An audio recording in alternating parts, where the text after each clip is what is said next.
السلام علیکم، امید کرتا ہوں آپ سب خیریت سے ہوں گے۔ دوستو آج 87 روز مکمل ہو گئے کہ پاراشنار مسلسل محاصرے میں ہے اور آمد و رفت کے جو راستے ہے وہ پچھلے 87 روز سے بند ہے، جس کی وجہ سے یہاں انسانی المیہ نے جنم لیا ہے۔ شہر میں اشیاء خوردنوش ادویات سمیت دیگر چیزوں ہے اس کا مکمل فقدان ہے۔ اشیاء ضروریات نہ ملنے کی وجہ سے لوگوں کو شدید مشکلات کا سامنا ہے۔ اگر ہم بات کریں پاراشنار شہر کی تو معیاری علاج اور ادویات نہ ہونے کی وجہ سے اب تک 130 سے زیادہ بچے جو ہے وہ جان باک ہو چکے ہیں، اور اس کے علاوہ ان جھڑپوں اور واقعات کی وجہ سے علاقے کے اقتصاد پر بھی بہت زیادہ برا اثر پڑا ہے، اور ان پر بھی کافی برا اثر جو ہے وہ پڑ چکا ہے۔ اگر ہم اس سال ریزلٹ کی بات کریں تو ضلع کرم میں جو بچوں کا ریزلٹ آیا ہے وہ 55% سے لے کر 60% تک آیا ہے، تو اس سے آپ اندازہ لگا سکتے ہیں کہ یہ جو ریزلٹ تھا اس سے پہلے یہ 75-80 میں تھا، اور آج کل ان جھڑپوں کی وجہ سے لوگ اتنے سفر ہو چکے ہیں کہ علاقے میں جو سکولز ہے اس میں جو بچے ہیں وہ کافی سفر ہو چکے ہیں، اور اس سفر ہونے کی وجہ سے ان کا جو ریزلٹ ہے وہ کافی خراب آیا ہے۔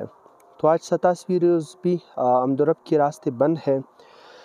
پاراشنار کا جو مین مرکزی دھرنا ہے وہ آج بھی جاری ہے شدید، اور کڑاکے کی سردی کے باوجود یہاں پر جو لوگ ہیں وہ احتجاجی دھرنا جو ہے وہ دے رہے ہیں۔ اس میں کثیر افراد جو ہے وہ شرکت کر رہے ہیں اور حکومت وقت سے مطالبہ کر رہے ہیں کہ آپ روڈ کی تحفظ کو یقینی بنائیں۔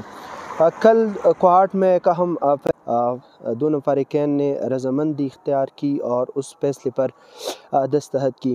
اس معاہدے کی روح سے جتنے بھی بینکرز ہے اس کو ختم کیا جائے گا، اسلحوں کا، اور اسلحہ جو ہے اس کو بھی 15 دن کے اندر حکومت کے پاس جمع کرے گا۔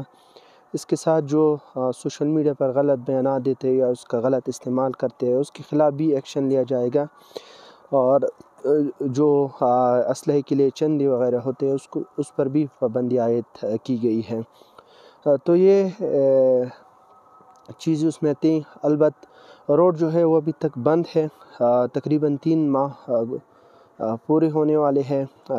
بیرسٹر صاحب نے کہا ہے کہ ہفتے کے روز جو ہے وہ روڈ کو کھول دیا جائے گا اور قافلے جو ہے اس کو روانہ کر دیے جائیں گے۔